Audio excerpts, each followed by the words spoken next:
अक्सर नन्हे मेहमान के घर में आते ही घर वाले इस जद्दोजहद में लग जाते हैं कि बच्चे का लालन पोषण किस तरीके से किया जाए, बच्चे का रख रखाव किस तरीके से किया जाए, उसको इन्फेक्शन से कैसे बचाया जा सके। लेकिन एक बहुत ही अहम चीज़ फिर भी भूल जाते हैं पेरेंट्स या परिवार वाले, जान के नहीं अनजाने में, जानकारी के अभाव में। वो है धूम्रपान। बहुत ही दुर्भाग्यपूर्ण बात है कि धूम्रपान किसी भी फॉर्म में, बीड़ी, सिगरेट, तंबाकू, हुक्का इत्यादि एक समाज का एक पार्ट सा बन चुके, कल्चर का पार्ट बन चुके हैं, जिसको गलत नहीं समझा जाता है। आपने बहुत कॉमनली देखा होगा ऑफिस सेटिंग्स में या घरों में कि परिवार वाले बैठे हैं, उनमें से एक या दो व्यक्ति बीड़ी, सिगरेट, तंबाकू का सेवन कर रहे हैं, आसपास में पूरा परिवार बैठा है और बातचीत कर रहे हैं, बिना ये सोचे समझे कि वो धुआं या वो धूम्रपान करने का नतीजा, जो नुकसान, जो उसका सेवन कर रहा है उसको जो नुकसान हो रहा है, वही सेम नुकसान सामने वालों को हो रहा है। इस चीज़ को हम कहते हैं पैसिव स्मोकिंग। पैसिव स्मोकिंग भी दो टाइप की होती है। एक को कहते हैं सेकंड हैंड स्मोकिंग, यानी कि डायरेक्टली वो जो धुआं सामने वाले के बॉडी में जा रहा है, उसके वो सांस में ले रहा है, तो उसे कहते हैं सेकंड हैंड स्मोकिंग। और दूसरा होता है third hand smoking. Third hand smoking यानी कि बीड़ी पीने वाला बीड़ी पी के चला गया है, अब वो धुआं जो है वो हवा में सस्पेंडेड है, थोड़ी देर बाद वो नीचे सेटल होगा फर्नीचर पे, कपड़ों पे या आपके पर्दों वगैरह पे। बाकी दूसरा व्यक्ति अगर किसी भी तरीके से इन सब चीज़ों के संपर्क में आ रहा है, या जिसने बीड़ी पी है उसने उसकी राख ही कपड़ों पे गिरी है, तो बच्चे को आपने उठाया तो उसकी स्किन के थ्रू, उसके सांस के थ्रू या उसके मुंह के थ्रू ये सब नुकसानदायक चीज़ उसकी बॉडी में चले जाएंगे और उसको भी वही नुकसान करेंगे जो कि धूम्रपान जो कर रहा है व्यक्ति उसको नुकसान हो रहे हैं। आइए जानते हैं कुछ नुकसान के बारे में।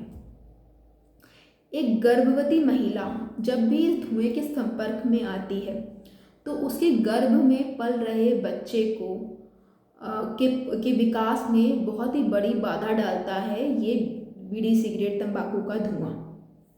उसमें जो पदार्थ होता है निकोटीन, वो जो बच्चे की जो गर्भनाल होती है उसको सिकोड़ देता है और इस वजह से बच्चे में सही मात्रा में ऑक्सीजन और पोषण नहीं जा पाता है, जिसकी वजह से बच्चा कुपोषित होता है। यानी कि जब जन्म लेने टाइम उसका आकार छोटा होता है और उसका वजन कम होता है।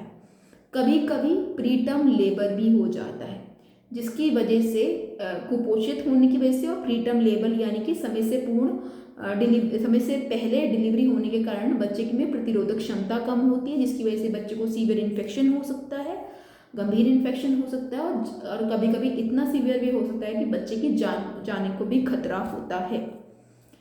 इसके अलावा एक बार बच्चा अगर पैदा हो गया तब वो क्रॉनिकली जब उस धुएं के संपर्क में आ रहा है तो फ्रिक्वेंटली उसे खांसी हो सकती है लगातार।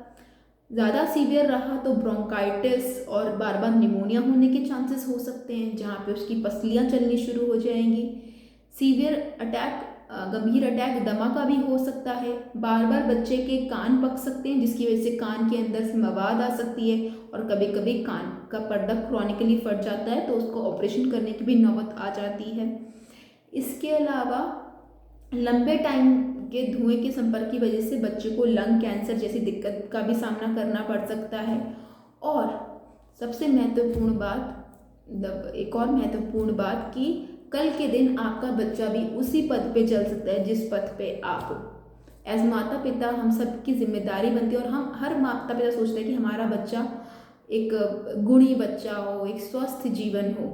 लेकिन अगर आपके घर में ही किसी भी टाइप से नशे का सेवन किया जाएगा तो बच्चा उस राह पे चलने के लिए ऑटोमेटिकली ड्रिवन हो जाएगा, क्योंकि उसको तो कहीं ना कहीं उसके सोच बनी हुई है कि हाँ भाई पापा कर रहे हैं या दादाजी बीड़ी सिगरेट का सेवन कर रहे हैं तो कल के दिन मैं भी करूँगा, तो कोई गलत बात नहीं है, या कल भी करूँगी तो गलत बात नहीं है। तो आप खुद सोचिए हम बच्चों को क्या परवरिश दे रहे हैं, क्योंकि बच्चे, समझिए, बच्चों को जो हम बताते हैं बच्चे वो नहीं सीखते, बच्चों के सामने हम जो करते हैं बच्चे वो सीखते हैं। इसके अलावा जो महिलाएं होती हैं उनमें अर्ली मेनोपॉज हो सकता है, इनफर्टिलिटी हो सकती है, इसके अलावा हार्मोनल डिस्टर्बेंस इम्बैलेंस भी हो सकता है। इसके अलावा बाकी एज ग्रुप में दिल की दिक्कत, हार्ट अटैक, स्ट्रोक वगैरह के रिस्क होता है। इसके अलावा अगेन लंग कैंसर होने के कारण हो सकता है, COPD जैसी दिक्कत हो सकती है। तो इन जनरल शॉर्ट में कहें तो वो सेम नुकसान होते हैं जो जो इंसान धूम्रपान कर रहा है उसको नुकसान हो रहे हैं। तो बात समझिए, धूम्रपान हम कितना भी कहें, आप कितना भी कहें कि आप घर में आप बाहर जाके बीड़ी सिगरेट का सेवन कर रहे हैं, बच्चे कांटेक्ट में नहीं आ रहे हैं, लेकिन देखिए सच आप ही जानते हैं, आप भी जानते हैं कि जो नुकसान आप अपनी बॉडी को सबसे पहले तो आप देखिए नुकसान कर रहे हैं। हम अपने बच्चों के सब कुछ करते हैं, लेकिन अगर हमारा ये जीवन नहीं रहेगा तो हम अपने बच्चों को सही सीख या सही जीवन कैसे दे पाएंगे। आपने शादी करी, बच्चे पैदा किए तो बहुत बड़ी जिम्मेदारी अपने हाथों में ली है।